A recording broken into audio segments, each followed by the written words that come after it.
Olá, turma, bem-vindos a mais uma aula de treinamento individualizado. Fazendo aquele recordatório, já passamos aí por questões conceituais, já temos esse aluno aí na avaliação inicial, dividida entre acordo formal, compatibilidade e definição de metas. Discorremos sobre cada um deles, né?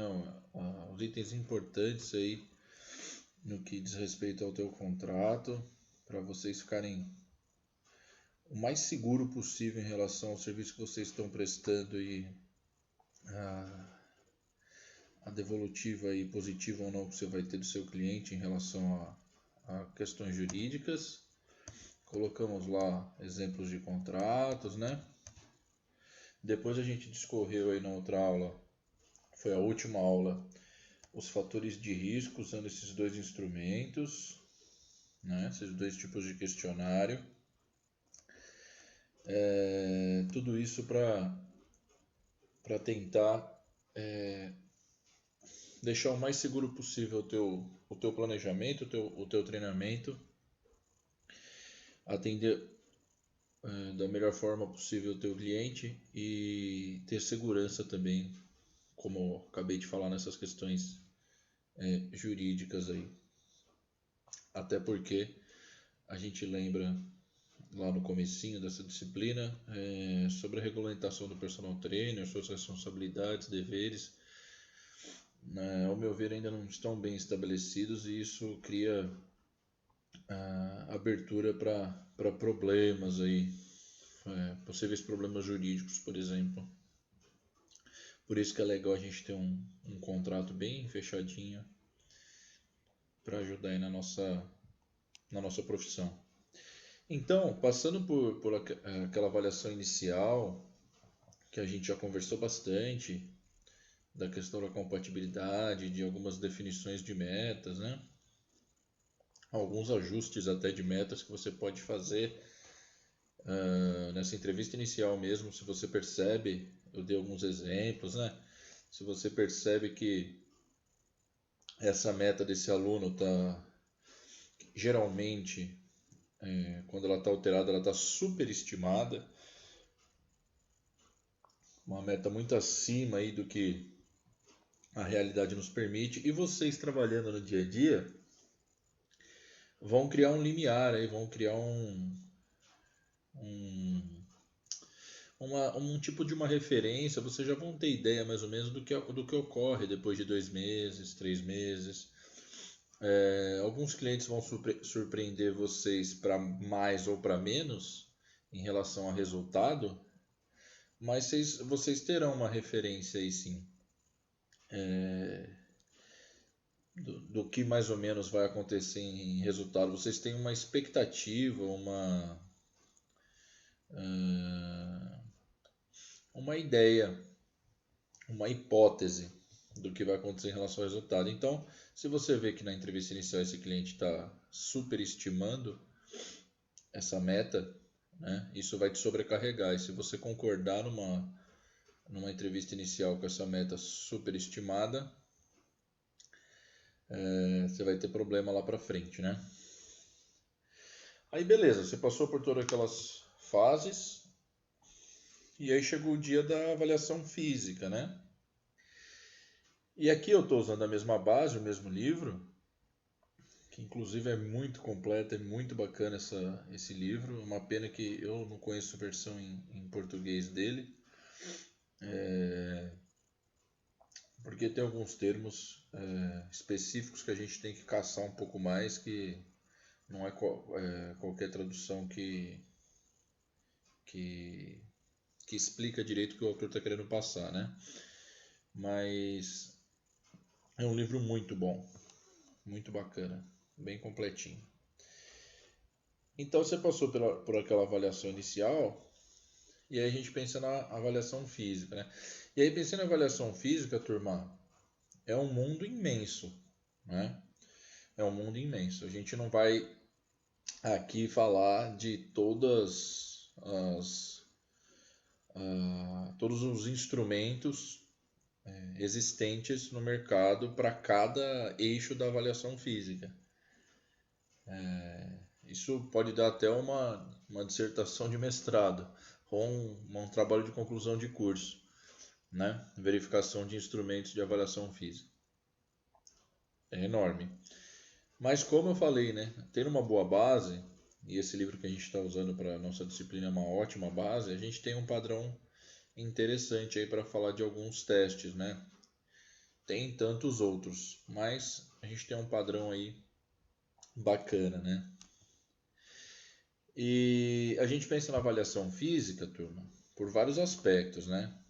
Então, a gente tem o aspecto das metas, né?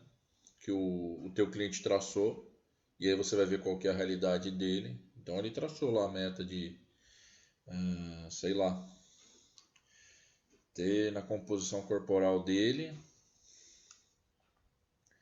10% a menos de gordura em 2 meses, por exemplo, né? E na avaliação física você vai ver essa realidade. Então, vamos dar um exemplo.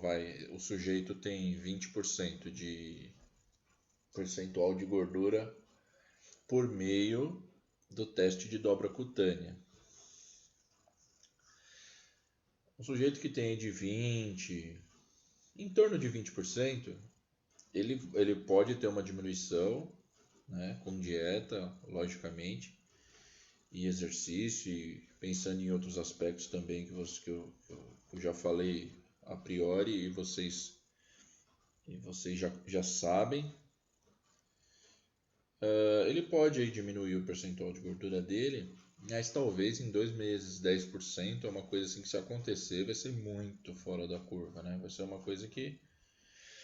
Então, e aí talvez às vezes um sujeito com 40% de percentual de gordura, ele pode perder às vezes em 2 meses 10%. Então, a minha avaliação física, ela vai dar um parâmetro de como está aí o meu indivíduo basal, vamos dizer, né? Início.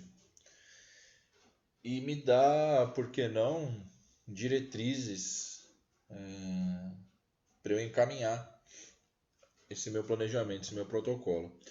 E assim para outros eixos aí da avaliação física, né? Então pode ser eixos aí da avaliação física, frequência cardíaca, a pressão arterial, né? E quando eu falo frequência cardíaca e pressão arterial, posso estar falando basal, repouso ou em exercício, composição corporal, que aí vai envolver tantos outros eixos e instrumentos, resistência cardiovascular, tá no plural aí, mas considerem resistência cardiovascular, né? Eu tenho que ver como é que está a saúde cardiovascular do sujeito aí por meio de testes, né, indiretos. Claro, se o sujeito puder fazer um ergospirométrico, é bacana, mas você também pode usar outros testes indiretamente para ter mais base ainda nessa avaliação cardiovascular. Força muscular, resistência muscular, flexibilidade. Então, olha que bacana o tamanho dessa avaliação física, né? E aí, quando a gente pensa em avaliação física lá convencional das academias, principalmente as pequenas, né? Não estamos falando aí de grandes academias que têm laboratórios de clínicas de avaliação física praticamente dentro de uma academia. Mas quando a gente fala de academias pequenas e do público da musculação, entre aspas, né, que é o treinamento de força ou treinamento contra resistência, resistido, quando vocês pensam em avaliação física, o que vocês pensam? Coloquei até essa imagem de proposta. Às vezes nem tem esse adipômetro, né? Uma fita métrica e uma balança. E com o perdão da brincadeira e sem desrespeitar nenhuma das duas profissões, a fita métrica é bem útil para costureira e a balança para o açougueiro, tudo bem, turma? A gente tem como mesmo sem muito investimento, eu não estou falando de comprar um monte de aparelho, de grana que você vai gastar, a gente está saindo da faculdade agora. Não estou falando disso, mas a gente tem outros instrumentos aí que a gente tem que usar, né? Para avaliar esse indivíduo de uma forma um pouco mais consistente, né? Vocês sabem que se a gente pensar em balança, por exemplo, o indivíduo começou o treinamento contra a resistência, o treinamento resistido aí, hoje, com 100 quilos de peso corporal total, de massa corporal total, em um mês, esse indivíduo pode perder tecido adiposo e ir para 101 quilos, por exemplo. Vocês sabem disso. E se você não tiver outros instrumentos para comprovar essa melhora, vai ficar naquilo que você disse, vai ficar no ar e não vai ficar uma coisa legal, assim, uma coisa, um resultado com credibilidade, né? Você vai falar, possivelmente você perdeu aí massa gorda, mas aí você ganhou massa magra, então quando você faz um teste fica um pouco melhor, né? E aí tem um exemplo que o livro sugere, né? Tem de um protocolo aí de avaliação física, tá, turma? Bem bacaninha. Aqui dados básicos aí que vocês já viram em contrato, em outros documentos que eu já mostrei. E aí, ó que legal, né? Ele divide muito bem aqui, ó. Ainda tem um outro eixo aqui, não coube tudo num slide só. Mas olha que legal, né? Ele divide aqui como sinais vitais, né? O que? A pressão sanguínea de repouso, beleza? Aí você coloca aqui o resultado e a classificação. Vocês têm já a tabela aí de classificação de pressão arterial, né? Ah, professor, mas eu não sou um cardiologista, eu não vou colocar que o cara está pré-hipertenso aqui. Isso aqui é o teu documento, né? Você pode colocar aqui, por exemplo, classificado como pré-hipertensão, mas fazer um parênteses, uma observação, que quem vai dar esse diagnóstico é o cardiologista, né? Então, aqui é bem bacana, turma, porque o indivíduo apresentou uma pressão arterial de 140 por 90 milímetros de mercúrio, por exemplo. O que você vai fazer? Você pode até verificar mais uma vez e outra para ver se não tem fator estresse envolvido, a tal da síndrome do avental branco. Tá, beleza. Realmente está alta, você até verificou em outras ocasiões e realmente está alta, né? Aí entra a tua intervenção aí em chegar nesse cliente e falar, olha, vamos procurar um cardiologista, né? Para fazer então o diagnóstico de hipertensão ou não. E aí vamos trabalhar aqui diferente se a hipertensão for diagnosticada, né? E aí a frequência ou taxa de cardíaca, né? Frequência cardíaca de repouso. Eu não tenho um monitor de frequência cardíaca, professor. A gente já sabe mensurar, né? Por pulso aí, tanto pelo antebraço, né? Como pelo pescoço, a gente já aprendeu a mensurar os 10 segundinhos ou os 15 segundinhos, com o indivíduo aí sentado, relaxado, talvez no mesmo momento que você verificar a pressão arterial. E a classificação, a gente tem algumas tabelas que podem dar a classificação aí dessa frequência cardíaca. Eu até vou disponibilizar depois para vocês, que da frequência cardíaca eu acho que não está aqui nesse material. Composição corporal, galera. Aí na composição corporal, de novo, né? Então eu tenho aqui a altura, peso, o índice de massa corporal, que seria o IMC aqui, né? Aí, ó lá, a circunferência da cintura, a circunferência do quadril, a relação cintura-quadril, por que ele coloca, né? E por que coloca resultado e classificação, né?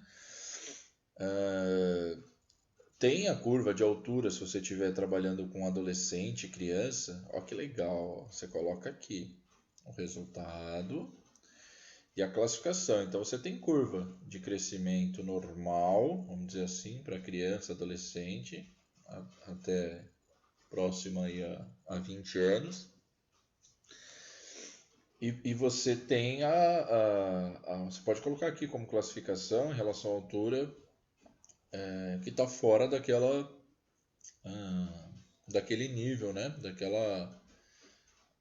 Daquela linha de crescimento normal ali, né? Tem Sociedade Brasileira de Pediatria aí, tem vários documentos sérios que podem dar base para vocês, por exemplo, peso, IMC, o IMC vocês sabem que tem o resultado e tem a classificação, né?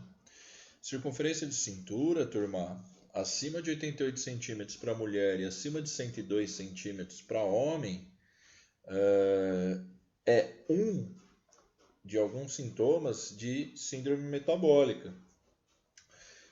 Vou interromper aqui, turma, esse vídeo e vou dar continuidade para a próxima aula, pelo tempo aqui que já se esgotou. Então vai ficar dividido aqui, a gente parou no índice de massa corporal, beleza? No IMC, né? A classificação, o resultado. Estamos aqui, ó, entre o IMC e a circunferência de cintura, tudo bem?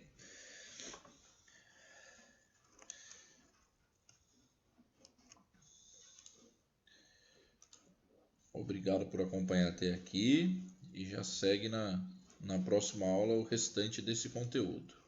Um abraço.